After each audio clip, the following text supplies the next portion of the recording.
Can they hear me? Can they hear me live out there? Next beat. That ain't the beat I want to do. Those was wood another beats beat. right Another there. beat. You know? Nope. Give me another beat. Give me another beat. Nope. That's not it. That's the beat. Turn it up. Oh, word. Turn it up. I gotta hear it a little louder. Can you make it louder than my headphones? Turn me up in my headphones. I'm still stuck in the 80s/90s. Lottos, kangaroo boots, nanny ghosts, Velas, jumpsuits and troops, Junos, color Levi's, Bugs Bunny sweaters with the rhinestone ring on it. Fighting and making up the next day. Nobody getting shot. Working a hustling to get it, a get got. We had love for the streets, our family, our foes, our friends. Respect for the elderly. Pager/payphone, sneaking into Adams Theater. Watching Crush grooving tougher than leather. Hopping gates out the college port to bang out, cause you don't wanna get caught at mom's crib or at Von's crib. Eating funny dinner with the fam. Church every Sunday, 8 o'clock a.m. And even if I fell asleep in the back row or played sick, no matter what, man, I still had to go 80s, baby. He's a DJ, I'm the rapper. He's a DJ, I'm the rapper. 80s, baby.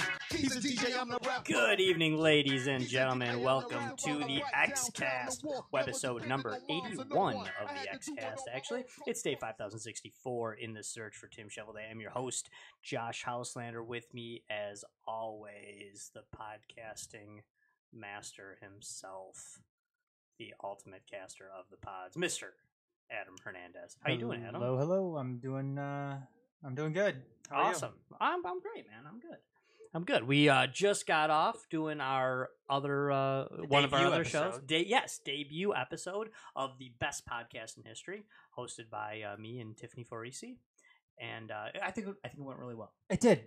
I'm excited to see how that show continues to transition and evolve, and I think that's always one of the fun things about doing podcasts. It really is seeing, from start to from the very beginning of it, to see how it kind of evolves and everything, and what it becomes, because obviously when podcasts first start out, they're I don't want to say they're raw, but they are, it's a work in progress. In its incarnation, it is, you never know fully where one thing is going to end up going. Obviously, with this show, we actually started doing an offshoot of it, which is Deep Issues, and I mean that's one of the fun things that happened is seeing where these things can take you. So it's always fun doing, seeing new podcasts take shape, and bringing on a new cast of characters, and Tiffany, and I think she's fun, she's knowledgeable, and it's gonna be fun seeing you guys work together. Oh, she's a brilliant woman. She really is. She's brilliant, and it is always a work in progress at first. You gotta kind of just throw it out there and test it to see. But I think, considering that tonight was the first episode, I think it went really well. I think it actually went a lot smoother than most first episodes we've done in the past. Informative. I'm excited about it. So if you're into history, philosophy, any of that stuff at all, or if you're not sure and maybe you just want to be into that stuff or something along those lines, check it out. Best podcast in history. And hey, when we do our shows too, of course we record these, and a lot of people listen later or listen, and a myriad of different formats are out there, but we record all our shows live. Yes. Our shows are live. They're unedited, they're live, and we throw it out there. So, I mean, sometimes in the past, somebody said something controversial, a guest or even one of us from time to time, and they say, "Oh, why didn't you edit that out?" I was like, we don't edit our shows. No, we don't. These shows are live. I love live radio. Yeah, me too. And the only editing that we really do is after the fact. We definitely don't take anything out. That's for sure. The only thing that we might do is tinker with the sound a little bit. Sure, say a little sound editing. Yeah, that's the only thing that we may do.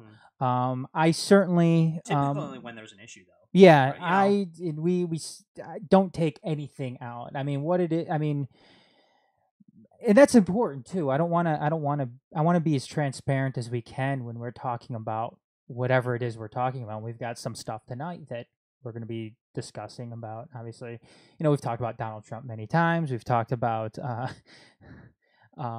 Stupid Logic Man has obviously weighed in on Bill Cosby before. Right. So yeah, we don't cut anything. We don't do anything like that. And live, I love doing this live too. So No, we do. I mean, like I said, I love live radio and live TV, even when it is just taped live or however you want to say it. That's how I love to do it. I've never been a fan. I've done it. You've done it too, Adam. Doing the edited podcast or the edited show. Did some good stuff on the Twin Galaxies show back in the day, for instance, was one of the main ones I did. That was a produced and edited show, and these shows are produced, but I love doing live stuff. Yeah. I really do. I love streaming live, and it is raw. And even the stuff we used to do with Mike Soroka back in the day too. That was always live as well. Grouty was always live. I mean, all that stuff was usually live, so it's fun. I mean, there's nothing really extra in doing live stuff. In fact, I kind of think it's easier doing live as opposed. I do too, and I know some people say the opposite. I guess it's a preference thing.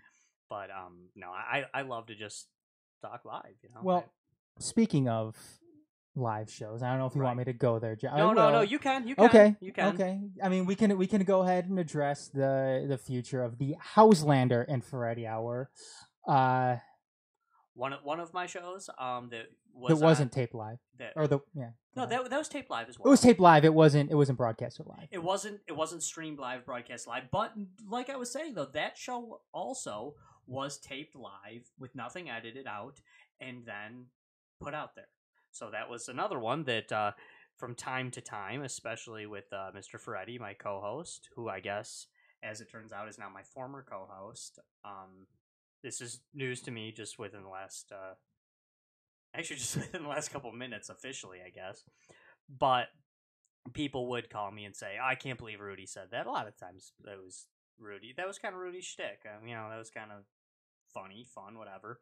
But people would say, well, why didn't you edit that out? I said, the show's not edited.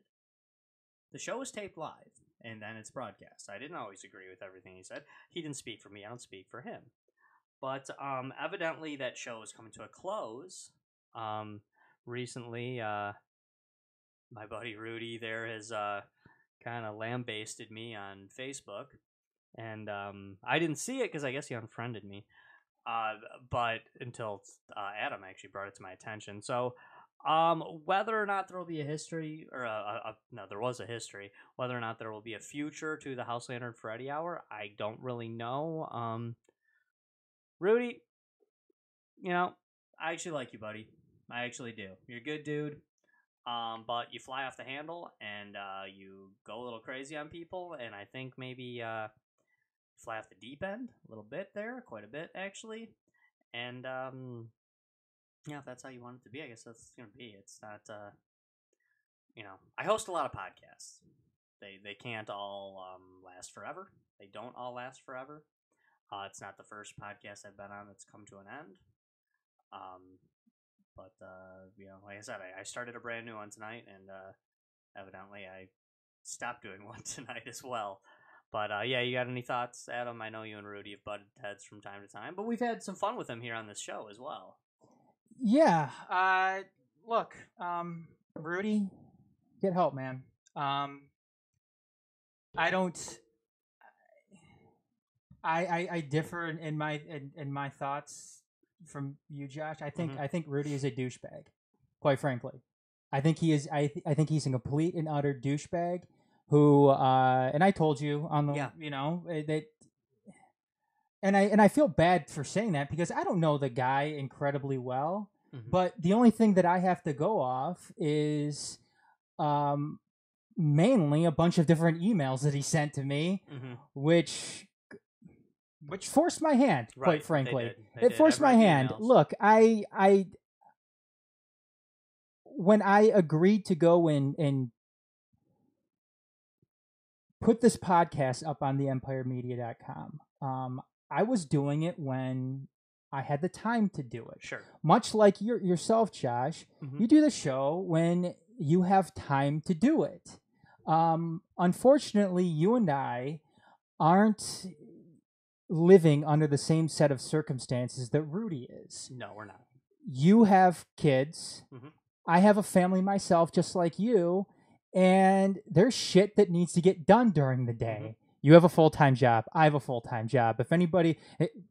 surprise, people. I wish we can do this full time and make a living off of it. I wish we made enough money from podcasts. Yeah. That was it. That was it. But actually, Adam and I both have day jobs Yeah. that we work at 40 hours a week. And, again, could things have been up in a more timely manner? Yeah, I guess they could have. But like I said, I have other shit going on. Josh has other shit going on. Or you can't do a podcast every week. I can't get shit up right away. And his little rant too, where he says he does the edit. Rudy, you don't do the edits. You don't do the edits. I had everything sent to me as a raw audio file, broken up into like 4 or 5 different files that I had to try to put together. And I actually think you did a pretty damn good job, Adam, with what we used to give you. And you did an excellent. And Josh, you did an excellent job hosting the show, like you always do. Thank you. Like you always do. Rudy is the most. I mean, from what I've seen, Rudy is one of the most inconsiderate pricks that I have ever come across in my entire life. It is quite mind-boggling how inconsiderate this guy actually is. And Josh, God bless you.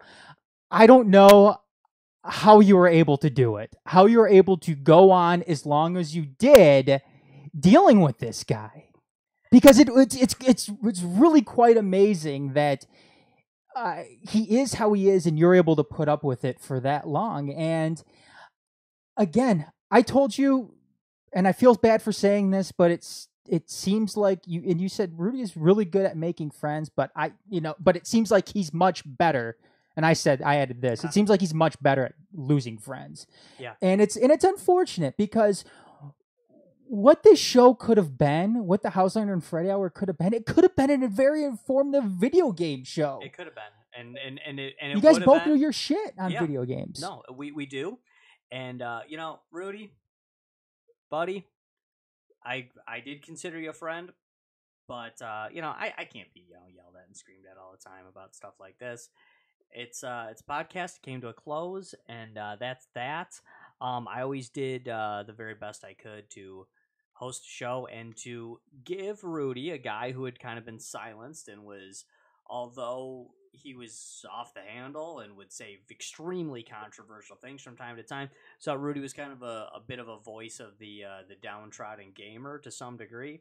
Tried to give him that voice. It worked for a little while. I guess it's come to a close, but Rudy, man, you can't throw a bunch of shade at me on social media where I have a big presence and that's where I depend to get my voice and my shows out there. You can't throw a bunch of shade at me and then expect me to absolutely not come right back. I mean, come on, and hey, I'm not even saying I can't forgive somebody and be friendly with them. I can. I'm a cool dude. I can do that shit. But I can't, I can't deal with that. So I guess that's how it is, man. Whatever. Live and learn, I guess, maybe we'll make up. I actually hope we do, but if not, hey man, I'm nothing special, man. I'm just a podcast host. You know That's what? all. Josh, I'm just a dude who hosts podcasts. I try to do the best I can. I think I actually do a pretty good job of it from time to time. But that's all I got. You're leaving. It seems like you're leaving the door open for some type of reconciliation here. Sure. I did it before with him when I was doing my back and forth, and as far as getting shows up and continuing to have him hosted there. But I don't know. Rudy seems to be, he likes to follow his own bullshit. Yeah. And that's unfortunate. So that's that, So, hey, those of you who listen, who are part of the competitive gaming subculture, maybe we'll talk about it on here from time to time. But hey, I was looking for an excuse to get out of that world as it is. It's it can be. I love a lot of people. There's so many people in the competitive gaming subculture that I've met over the years that are such great people, and just lifelong friendships that I will always cherish. But it can be a real ugly, real nasty scene. I'm not saying it's. I'm looking for reasons to separate myself from it with all this, with all the nastiness and just tumultuous behavior and speech that goes on. It's kind of a relief to walk away. Yeah, I'm not saying it's everybody, Josh. Yeah, I know there's a lot of good people in the video game, there is competitive video game subculture. I know I've had the the pleasure of hearing you talk with I don't know her new last name, but Liz Bollinger. Oh yeah, Liz Hunter. Yes. Yeah, Liz Hunter. Yeah. I always thought she was really cool. She seemed like a really cool person, really down to earth person. We talked with Billy Mitchell. A few weeks back. It was a pariah now. I thought Billy Mitchell's a really nice guy, but then again, you also have some of these other people out there that think they are more important than what they actually are. Right. And I know some people may say, "Well, you just mentioned Billy Mitchell." Hey, I talked to Billy Mitchell on this podcast. He seemed like a really nice guy. I guess shame on me. Yeah. Whatever. Go fuck yourself, people. Hey, Bill, if you're going to get on me for that. But it seems like there's also people out there like Rudy who think they're more important than what they actually are. So, fuck it. Sorry, Josh. No, it's all good. It's all good. Listen, Bill Mitchell, Todd Rogers, these guys, among many, many others, these are friends of mine. They're good friends of mine. And, I stick by them. Listen, do I know all the ins and outs of all the nonsense? No, I do not. But I know who I've met. I know who's been good to me, and I know who I'm going to be good back to. That's all I can do. Then you just gotta. I don't know. I meet nice people and I try to pay it forward. And friends are friends. Friendship to me is so much more important than video games. Or than podcasts for that matter. Mm-hmm. I am 100% certain that the friendship I have made with Adam Hernandez, the guy I'm sitting across the table with, I am certain that if and when the day ever comes that him and I no longer podcast together, that we will still be friends. I know that. Okay, maybe Adam might not be so sure, but I actually am sure of that. And if that's not the case with Rudy Ferretti or with anyone else I've done a podcast with, well, I'm sorry. Oh, well. That's. Guess it was never really a good friendship to begin with. Dems the breaks, I guess. But hey, we had a lot to get to. Let's get to it tonight on the show. We just, I guess we'll segue here into things Adam and I disagree on. But Donald Trump. I thought you said we're gonna segue into another douchebag here. Well, that maybe that can work too. But Donald Trump. I know, Adam, you do not like the man. Not a fan. I'm not a Trump guy either. You guys know I did not vote for Donald Trump. I am not happy with the way he's handled himself as president. But hey, man, the leaders in North Korea and South Korea are shaking hands, man. Come on, I mean, we got to give Donald Trump a little credit for this, don't you think, or no? Well, I believe on the rundown you said, what did you say? Let me go ahead and read it here. Go ahead. Did Donald Trump just end the Korean War? ? From Josh. Let's find out why Adam doesn't think so. No, you know what? I will give Donald Trump. I know it's not over yet. No, it's not over yet. I will give him I'll give him some credit. Sitting president, historic event. I guess that there was there's some aspect that there's an aspect that he played in here that the Korean War is officially over, and it is officially over. Mm-hmm. They finally signed that peace agreement. I believe it was last week, ending as such, and it's great to see. However, okay, let's take a step back here, because I know Trump supporters out there are going to love playing this out that Donald Trump ended the Korean War. Now, but let's look at some of the different factors here. Right now, in South Korea, we have a president there where his basis, one of his big bases of his election, was opening a dialogue with North Korea. That was one of his big campaign promises, was opening a dialogue with North Korea. One. The last president they had there, who was the one that actually was, brought up on, I believe, corruption charges, she wasn't She wasn't a fan of opening a dialogue with North Korea. And again, I may be wrong on that, but go ahead and look it up. That same South Korean president did just proclaim that he believes Donald Trump should get the Nobel Peace Prize for his action. Okay. Let's just say he probably knows how to play into Donald Trump's psyche as well. Maybe. Also, again, and this is my own personal opinion, North Korea has done probably pretty much everything that they want to do. Let's look at the big difference here between this North Korea and the North Korea of the, ever since they became North Korea. Whether it was, during the Obama, the Bush, the Clinton, the Bush, H.W. Bush administrations, and so on. North Korea wasn't a nuclear power. North Korea now is a nuclear power. North Korea now supposedly has the capability to launch intercontinental ballistic missiles. North Korea now is all of a sudden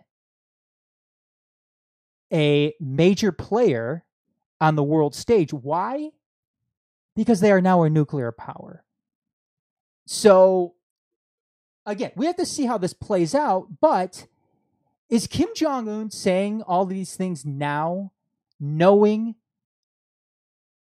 we have the knowledge, we have the capability, we have the knowledge to go out and redevelop these weapons whenever we want?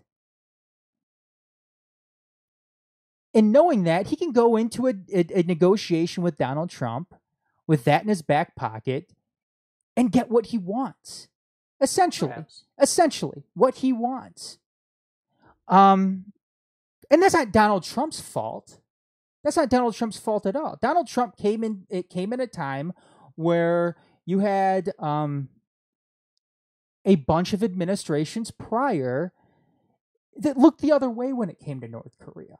And that's where I can credit Donald Trump here a little bit. He was engaging to North Korea, and I still don't think it wasn't a very statesman or presidential way of engaging things.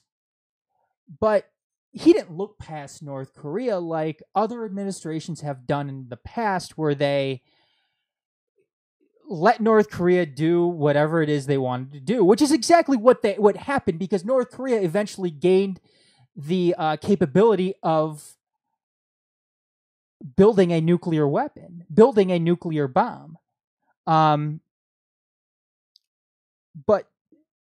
to that as well, and finally, what I'm going to get here to is that, and I relate this to when Trump supporters like to point out his success with the economy and his success with the lowest unemployment rate in the history when it comes to African Americans and Hispanics. Okay, which is true. We are at lows now. However, we've gotten to the point right now where they've gotten to that low because of what prior administrations have done. They were trending downward already. What Donald Trump was able to do was come in during a time and keep that momentum going downward, where you're at the point where, yes, it is the lowest in history. Now, can Donald Trump fully take credit for the economy, and the unemployment rate being the lowest it's ever been with African Americans and Hispanics, when he's completely looking past the previous 8 years of when that actually began and when it started to trend downward? Yes, I will give him credit for maintaining that trend downward. But, and I made this analogy before, that him coming in and taking credit for that is like Brady Hoke coming into Michigan and winning the Sugar Bowl with Rich Rod's guys. I mean, that's essentially what has happened here. Is Donald Trump came in during a time when the only thing he had to do was maintain that course downward for a short period of time, and yes, you would have gotten to the low period of unemployment for presumably for African Americans and Hispanics. That's kind of what I see with the Korean War here thing. Is that he came in during a time where there was nowhere else to go. There was nowhere else to go. You almost have to begin to start a dialogue with North Korea, given their capabilities now. Yeah, that's fine. I don't really see the link here too greatly with the economy. The economy's BS. The Republicans and the Democrats have been playing with the idea of the economy for 150 years. Everybody knows that studies this stuff. Well, I shouldn't say everybody knows. Maybe that's the wrong way to start it off. But truth is, when it comes to the economy, the President of the United States has the quarterback syndrome. They get undue credit and undue criticism for what happens. The Republicans and the Democrats love to play games with this, and they love to pretend like the quarterback syndrome idea isn't a thing, because they love to be able to reserve the right to crucify the other party and take all the blame for their party when this stuff happens. So personally, I don't buy it, but hey, you get to ride the coattails of what happens while you're president of the United States. Both parties love to play with that, and quite frankly, I find it annoying. You know, when things were great under the Clinton administration, people were still screaming. Republicans were still screaming it's Reaganomics. Now that Trump's doing good stuff, the Democrats are screaming, "Oh, it's all Obama." Personally, I don't care. I don't think it has much to do with any of them, to tell you the truth. The economy runs itself. It does what it does. Typically, when the government gets involved with the economy, it just makes a bigger peak. Just means that, cyclically speaking, it has to have a bigger valley later on. That's just the way of the world, man.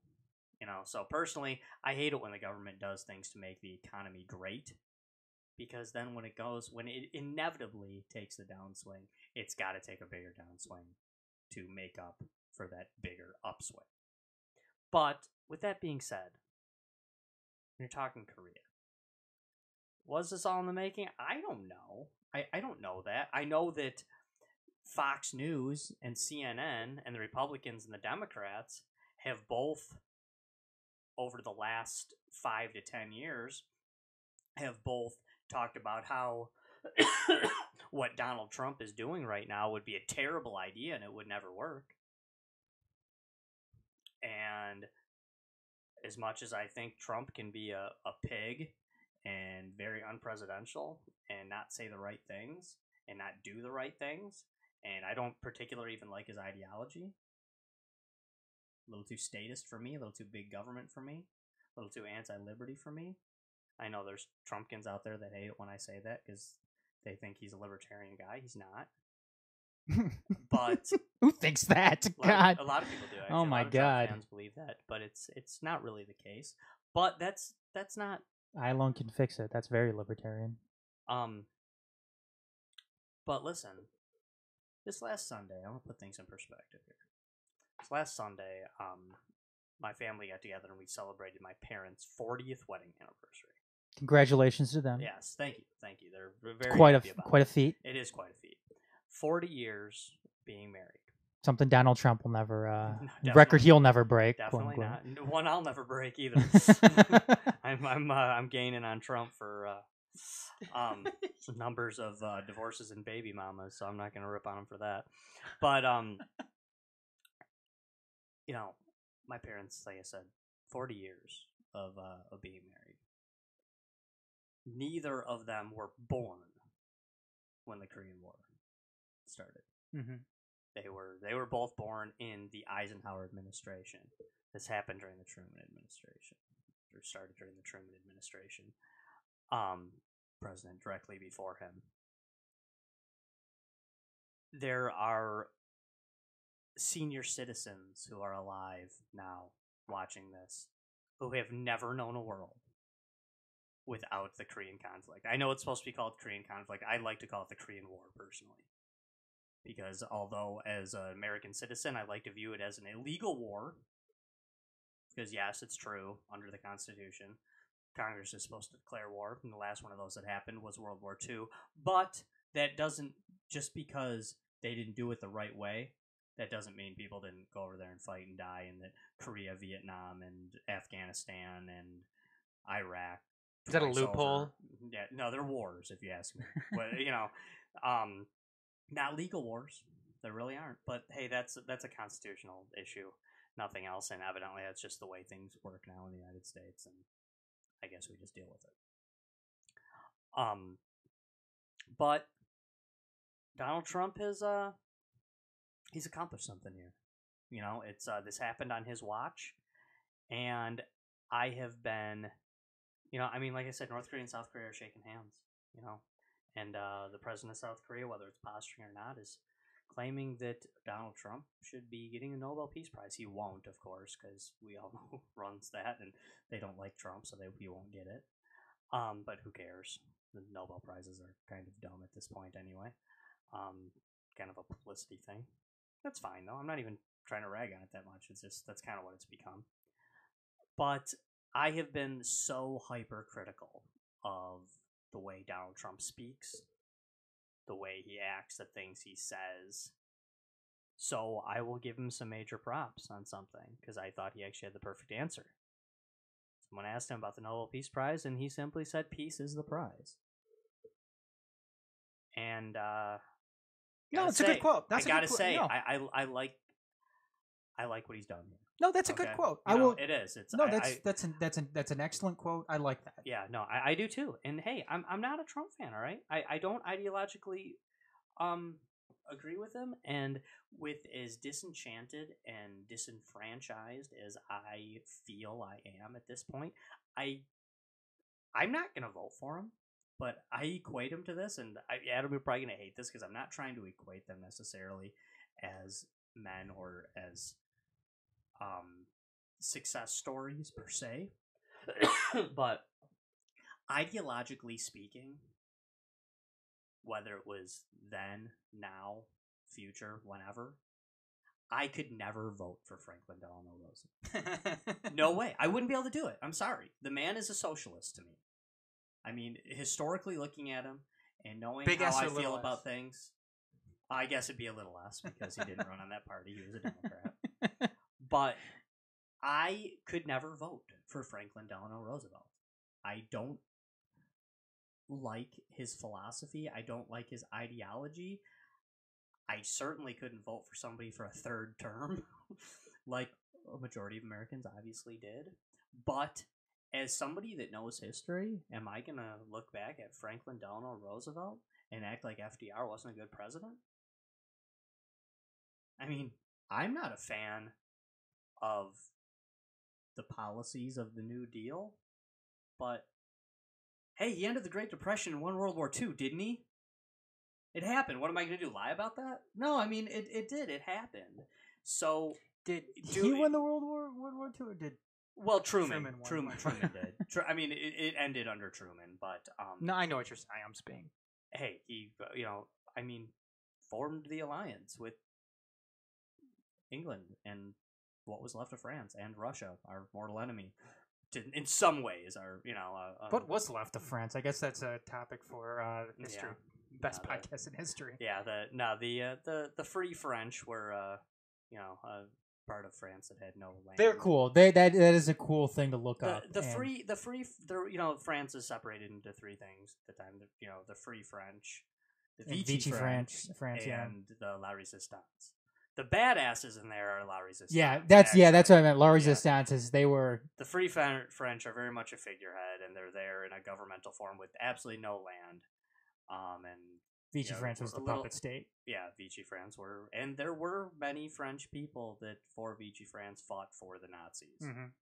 That did happen. They were bitches. Yeah, they were. And the Free French were kind of obnoxious as well, kind of big in their britches. La Resistance, those were some bad-ass mofos, though. No doubt there.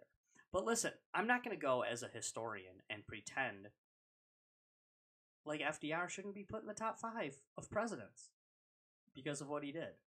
But not my kind of dude, honestly. I will say, and I'm not saying that now all of a sudden Donald Trump is top 5 presidents ever, but just saying, I'm going to give him props where it's due. And if he does this, this is a really big thing.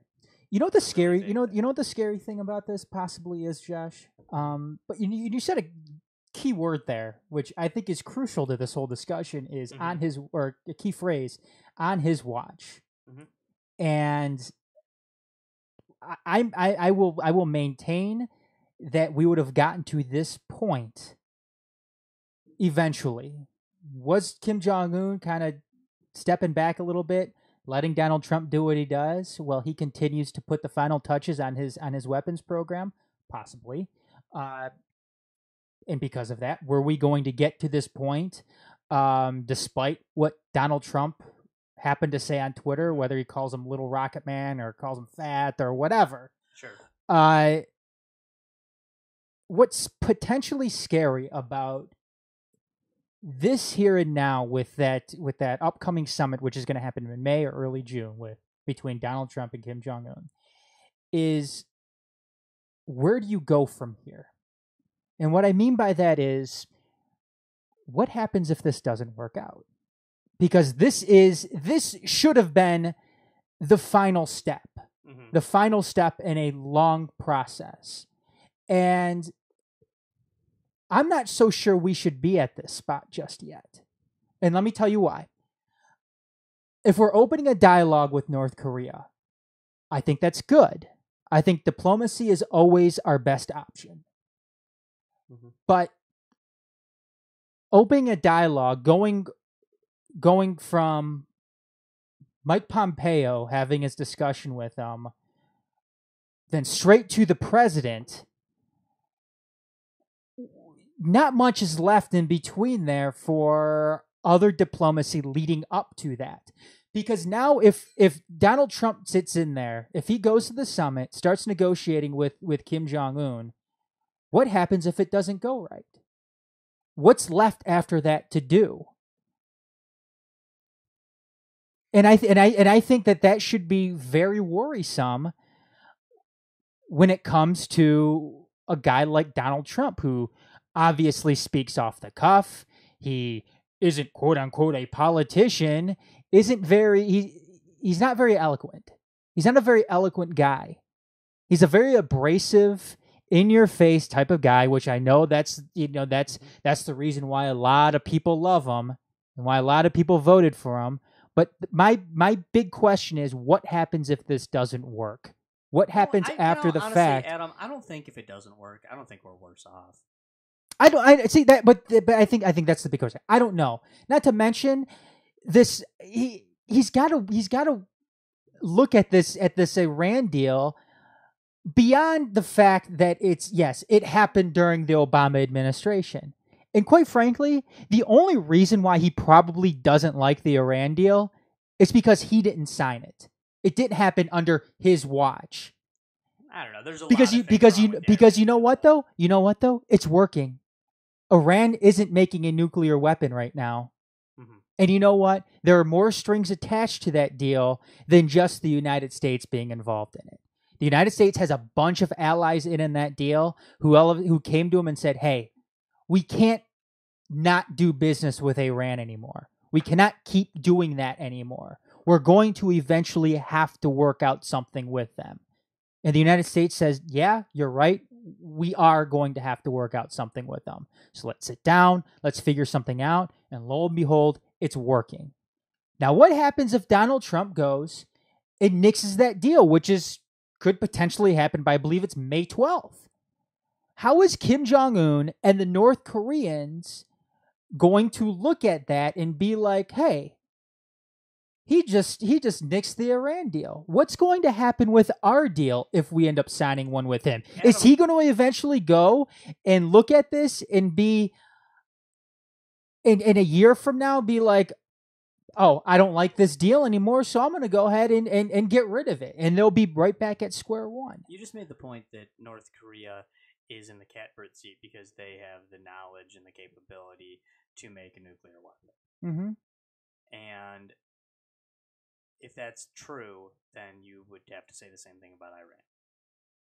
That they have the knowledge to make a nuclear weapon? Yeah. Okay. The knowledge and the capability. So leaving them unchecked is the same as not allowing North Korea and South Korea to work together. I mean, the United States is not alone in thinking that the Iran deal is bad. They're really not. There are plenty of other countries who do not like the Iran deal.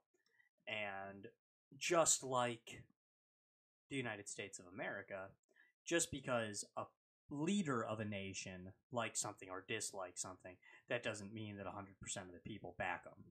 Just like here in the U.S., those countries are polarized too. You know, so there's plenty of people out there that don't. Personally, I hate the Iran deal.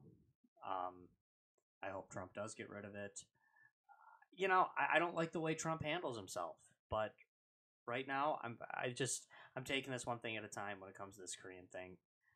I'm giving him some props. I mean, he's our president, guys. I know people don't like it. I know a lot of people don't like that he's the president of the United States, but he is, and I hope he does well. That's it. You know, I don't like his policies. I don't really like him as an individual. But when it comes to foreign policy, man, you just gotta you gotta hope for the best. You know, and would Donald Trump be the first president ever who was disliked and who did things improperly, but was good on foreign policy? No, he actually wouldn't be. Truth is, people hate to acknowledge this, but Richard Nixon was one of the best foreign policy presidents of the 20th century. You know, the things he did with China were unprecedented, and a lot of them were very great. You know, and he did it all while he was being a crook and spying on Watergate, and you know, that is the way things are. John Adams was a one-term president, the first ever one-term president, and he's not known as a wartime president. Why? Because he kept us out of war with France. You know, our country could have taken a huge turn had we finished off the American Revolution and then, you know, a decade later went to war with France. And we almost did. But, you know, forgotten piece of history to many. John Adams kept us out of that and then lost the election. You know, it happens sometimes, man. You know, I mean, these things are delicate. They're weird, and not a Trump guy. Ideologically, I'm pretty far away from him, and quite frankly, he's done some things, mostly things on the liberty end, for me anyway. He's done some things that pretty much have disqualified me from voting for him. And maybe I'm weird about that. Maybe people say, oh, you just got to vote for the best person. I don't, honestly. There are some people that ideologically I simply cannot vote for. And he's probably in that list for me. But I will absolutely positively give a president props when something he does works out, and works out for the benefit of the entire planet. So that's it. But, you know, we'll see. Like Adam said, we will see. You know, we don't really know how this is going to plan out. One thing we do know, one thing that is somewhat at a close here, Bill Cosby, bro. Bill Cosby, man. He's guilty. They did it, huh? I mean, this Bill Cosby thing's been going. I'll be honest. I didn't think they would ever give Bill Cosby the guilty plea. Or the guilty decision, you know. I thought he would, I thought his lawyers would just keep him out of it long enough. But Bill Cosby, what? He's 80, right? In his 80s? Yeah, I believe he is 80 years old. And he's convicted guilty on this.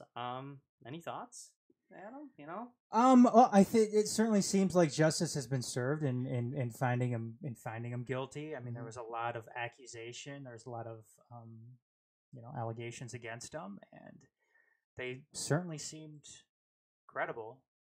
Absolutely. And the crimes he was accused of and found guilty of are heinous. Yeah, absolutely. You know, I mean, they are heinous, and he should absolutely be in prison. I just thought, I mean, hey, the hashtag Me Too and hashtag Time's Up movements couldn't have come at a worse time for Bill Cosby.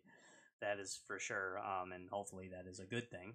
You know, I mean, it does sound like he is guilty of these crimes. I mean, what, 60 women, right? Something like that. He was convicted of 3 counts. Each count, I believe, has a maximum of 10 years. So he could be facing 30 years in prison. Which would be the over rest of his life. Which would be which for him would be a life sentence. So, do you think he'll really see a jail cell? A lot of people, I've heard a lot of legal experts say that there's a chance he may never set foot in a jail, in a prison cell. I don't know. I'm not a legal expert by any stretch of the imagination or anything like that. I don't know. I think I mean, it seems to me, and I could be wrong about this. Maybe it's more legitimate than I even realized, but it seems to me that his lawyers from day one have been trying to show how sick he was, that he wasn't well, and I think they've been doing that to make sure that, you know, if he got the guilty, you know, if he was convicted, and in this case he was, that he could potentially be put in a hospital or something instead of a prison. Personally, and I'm not trying to, this is going to sound like I'm kind of advocating suicide or something, and I don't mean to be that guy, but Jesus, if I'm 80 years old and they say you're going to jail for life, there's no way you're getting me in that jail cell. I'm sorry. Did you it's like that one I forgot where he was, what country this was in. I think it was like in Bosnia. When you're talking about the war criminal? Yeah. Yes. You know what I'm talking about, where he drank the poison during the sentencing. Yeah, he was sitting there with a cup of Yeah. water in front of him the whole time, where they thought it was a cup of water. Uh-huh. And they convicted him guilty, and he drank it, and he turned to his lawyer and said, I just drank some poison. Yeah, and he died. Yeah, and he just died. He died right there. But he was prepared for it. He was just like... Yeah, but I think he's a war criminal during, I believe it was the Bosnian War. Yeah. And he wasn't sure if he was going to be convicted or not. He actually showed up to court to try to plead his case, but when they convicted him, he drank the poison. Hey, you know what? That's yeah. I mean, the guy was probably. I don't know the details of that case, but no, I don't blame him. I do the same. And to me, if I'm Bill Cosby, how do you? Really, you're gonna go to jail now? I mean, Does he deserve to go to jail? Absolutely. Yeah. The guy deserves to be locked up for the rest of his life. Do you give any credence, as my co-host on the Deep Issues show, we've talked about a lot of conspiracies over the year. Do you give any credence to the people who are yelling conspiracy or he's been framed? No. No, you don't? No. Because the basic idea of the conspiracy is that they claim he wanted to buy NBC, and this was thrown out. Yeah, I mean, I have trouble believing that... What? He wanted to buy NBC? That 60 women conspired. Exactly. I mean, I look at it the same. I'm not saying it's impossible. I look at it the same way, with the allegations against Larry Nassar, the allegations against Jerry Sandusky, the allegations against Donald Trump. Yes, it would be one of the biggest "quote unquote" witch hunts in American history if all these people got together and conspired against somebody over sexual allegations. Do you find any of the credence? Do you give any credence to the idea that this is racism against Bill Cosby? Yeah, no, absolutely not. That he's being targeted. Absolutely not. Black, while, no, Harvey Weinstein, guys like this are walking free. No, absolutely not. I actually don't either. Simply being, we don't know what's going to happen to Harvey Weinstein. Absolutely, yet, and absolutely. I'm hoping that he's in jail sooner rather than later. Actually, if 1/10 of the things they say about him are true, I hear a lot of people... Josh, before you go on, I believe there's a statute of limitations, too, involved with all of this. Mm-hmm. So, obviously, the reason why Bill Cosby can't be brought up on some of these other charges is because I believe the statute of limitations has run out, which that wasn't actually the case with some of these other women towards the tail end here. The statute of limitations hasn't run out in their case, which is why it was brought to court. He was convicted, and now he's going to be going to sentencing. I'm sorry, but continue. No, and that's, I've heard a lot of people saying like, "Oh, we convict Bill Cosby, but Trump is still out there." And we convict, and then the other side, we convict Bill Cosby, but Bill Clinton is still out there. Listen, honestly, Donald Trump and Bill Clinton are not two of my favorite people in American politics or American history or in America altogether. But quite frankly, I don't really see the comparison. If something, I know there are some terrible accusations out there towards these two, but truth is, we have proven through things we've seen that both Donald Trump and Bill Clinton, I will lump them together, we have proven that they are pigs. Mm-hmm. We have proven that they are not, that they've been not real nice to women in the past, that they have been pigs in the past, and maybe we've even shown from time to time that they're kind of like sexually deviant, which a lot of people out there are, and you know who you are. I mean, it's really, it's maybe not that weird when we really know exactly what goes on in people's bedrooms or something. But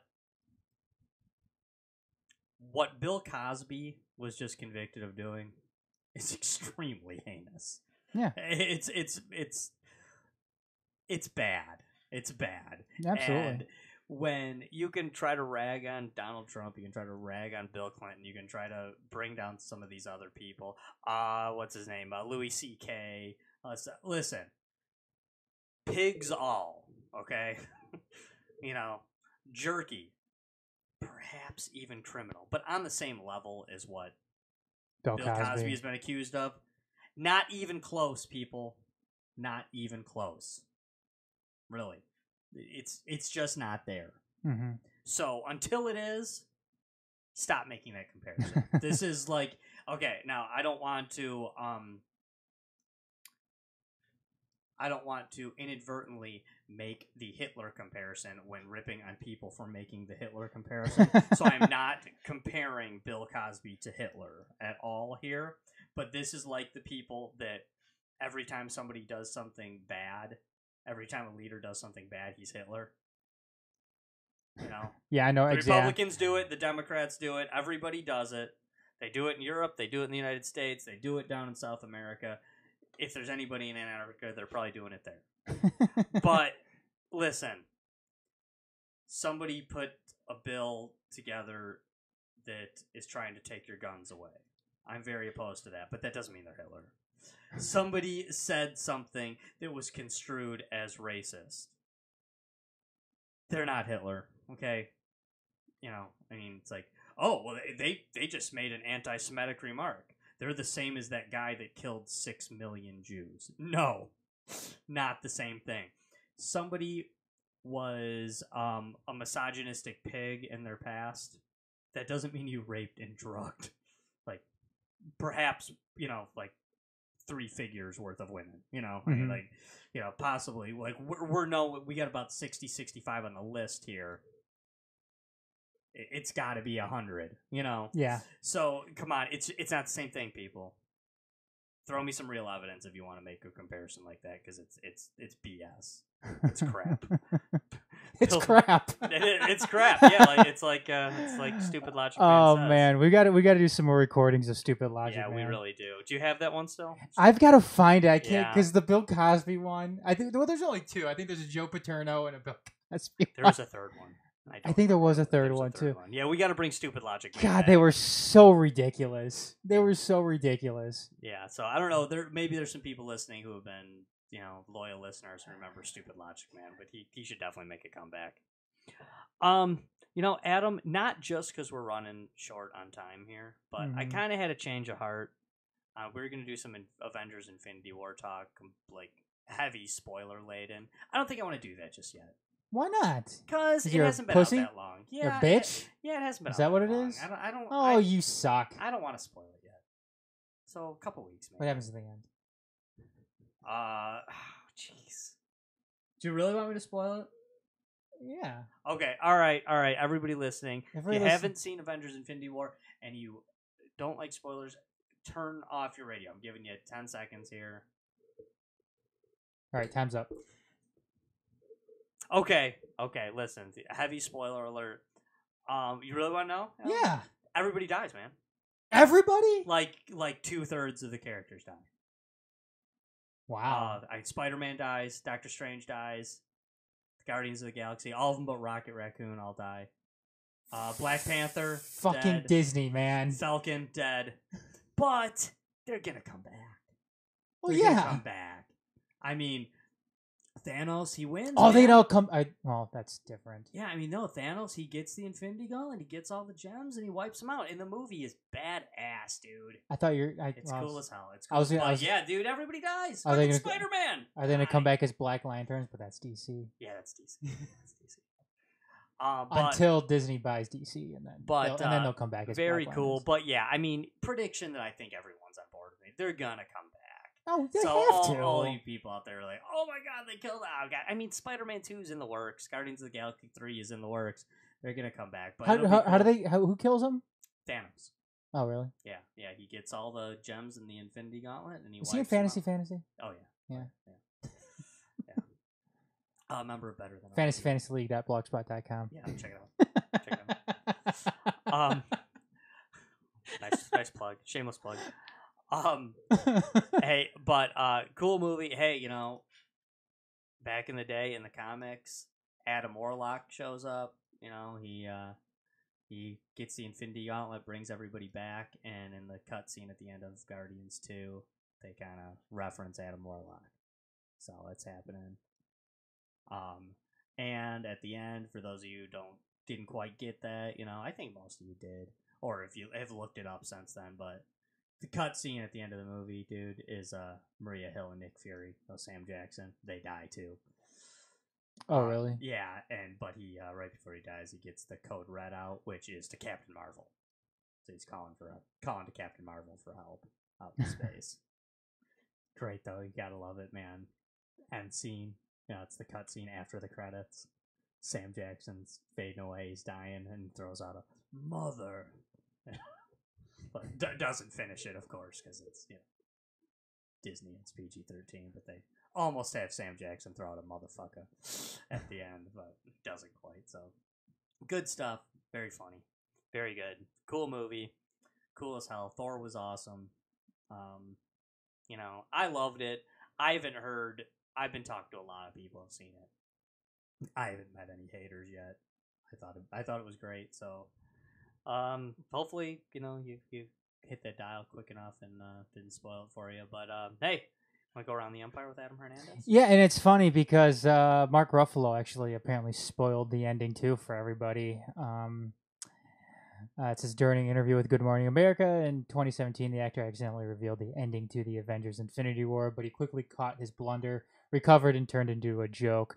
The majority of the Marvel fans bought it at the time, though. So, Josh, don't worry, you're not the first one to. He lives. Hulk lives. Yeah, Hulk lives, but he can't be the Hulk anymore. Why not? He can't. He's the whole movie. He's trying to make himself turn into the Hulk. Hulk's scared because Thanos beats the crap out of him. Oh yeah. So Hulk's scared. He can't come out. He's actually Bruce Banner's actually in an Iron Man suit, and trying to help out. Does Iron Man die? No. Iron Man lives? Iron Man lives, but he's off on a planet with the Guardians and Spider-Man and Doctor Strange, and they all die. Wow. Yeah, pretty crazy, man. Yeah. Did you have to see Black Panther in order to see this one? It helps. Yeah. It helps, but you know, the ones I would say you really have to see, and this, I'm saying this now after I spoiled it, but the ones you gotta see are of the first two Avengers. You gotta see Captain America: Civil War. You gotta see at least one of the Guardians of the Galaxy movies, so you're at least familiar with those dudes. And Trash Panda. yeah, and you should probably see Thor Ragnarok. Okay. As well. I've seen none of those. Yeah, but you should probably. I would say those are the ones, bare minimum, you should see before seeing Infinity War. Black Panther is a cool movie, but it's not totally necessary. The only thing that helps with that is a big, huge fight in Infinity War takes place in Wakanda, in Black Panther's place in his country, home country. Yeah, so that's a big part. But you already meet the character of Black Panther in Civil War. Okay. So you're already familiar with him. All right. Well, in other news, Michael Cohen, Trump's personal lawyer, representing clients who staged car accidents for insurance payouts. Rolling Stone's report. According to a Rolling Stone investigation, Trump's former personal lawyer allegedly represented multiple clients in New York who, quote unquote, were involved in deliberate planned car crashes as part of an attempt to cheat insurance companies. Insurance companies being cheated. That's funny. It's like, get to the point where I'm not thinking good for them. Hey, I'm no fan of Michael Cohen, as you can probably figure that out by now. But yeah, insurance companies suck. It seems to me like water's finding its level. Yeah, with that one. Tell me who the victim is in this terrible story. Yeah, no kidding. In baseball news, Mets GM isn't surprised by the new report on Matt Harvey's partying. When asked if he was upset about a Page 6 report about his starting pitcher, Sandy Alderson said that Harvey's partying could become a problem. He added that he needs to understand that people always notices what he does. Matt Harvey hasn't had a good past couple of seasons with the New York Mets organization, and really kind of fallen on hard times with them. So he actually recently got moved to the bullpen after losing a starting gig. So it certainly seems like Matt Harvey could be on his way out. The only trouble with that is, given his off-the-field trouble, the Mets are going to be hard-pressed trying to find a suitable landing spot for the former Dark Knight, as he's always been referred to himself as. Also, another... Are we awaiting for the Dark Knight's return? I guess so, yeah. Well, we are, actually. Another sports news, Bills and Sabres president resigns amid a misconduct investigation. Sources told the Buffalo News that Pegula Sports and Entertainment conducted an internal investigation into Russ Brandon's workplace behavior and allegations of personal misconduct. So trouble there in Buffalo Bills and Buffalo Sabres within their front offices. Let's see what else we have here. U.S. doctors are stumped over a rare eye cancer that spread in 2 southern states. Dozens of patients, mostly women, in Huntersville, North Carolina. They didn't see that coming? Oh, God. You're Anybody? awful. You are awful. Anybody?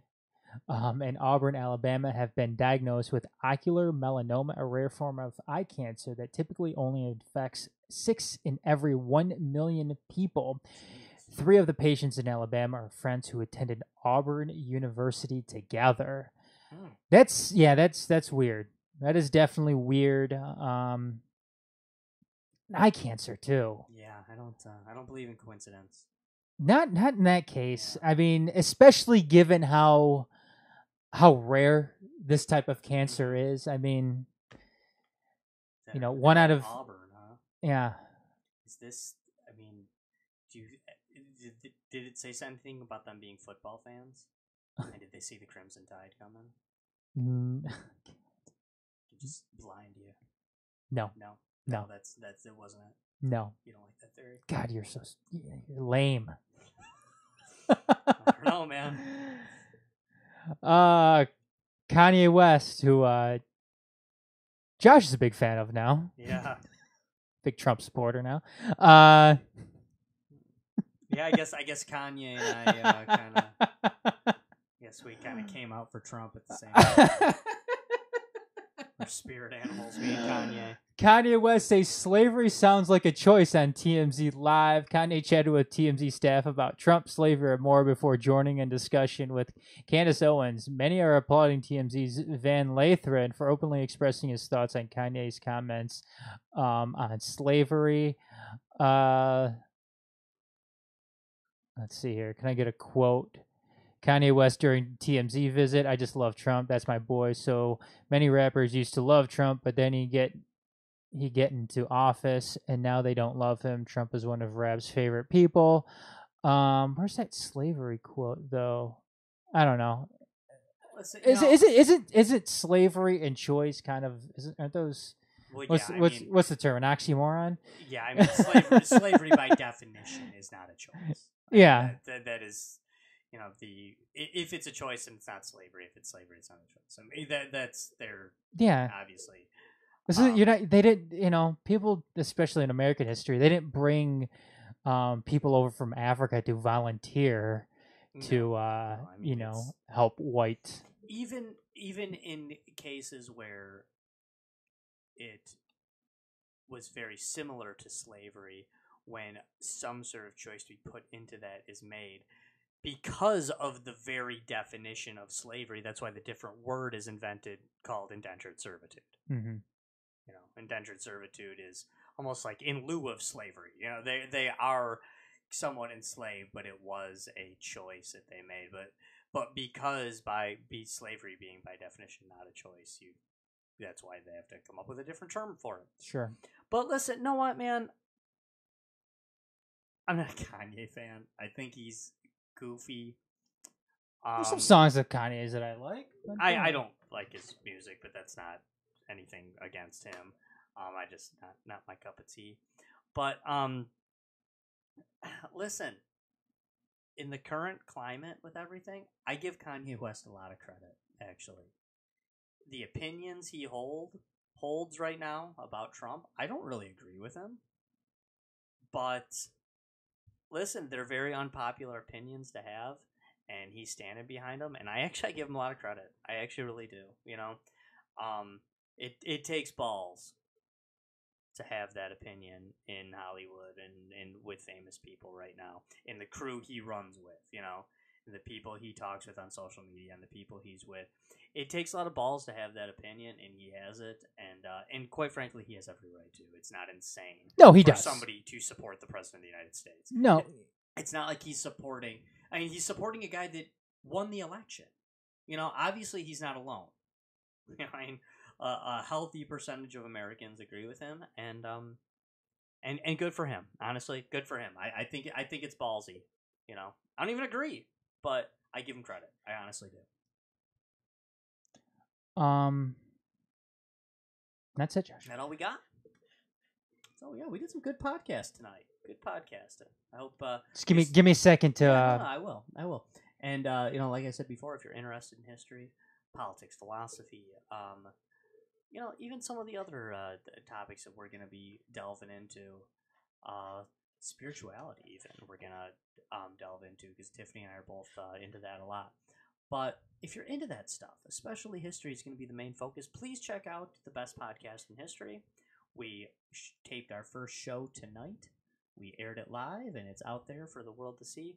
So please join, check out myself and Adam and Tiffany Ferretti on... No, I'm not on it. Adam's on it. Don't listen to him.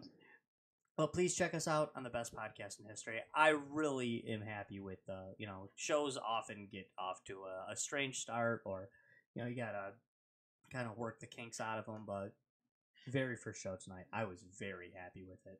So we're gonna do some fun stuff. We're gonna maybe line up some cool guests, and we're gonna talk a lot of history with Tiffany and I, and Adam a little bit, much to his dismay. And thanks everybody for tuning in. Really appreciate it for tuning into the XCast. And hey, if you did check out Best Podcast in History, I appreciate that too. Next week in this time slot is Deep Issues, where we will be discussing the Bermuda Triangle with me, Adam. He admits to actually being on that show, and Ed Zaharsky, our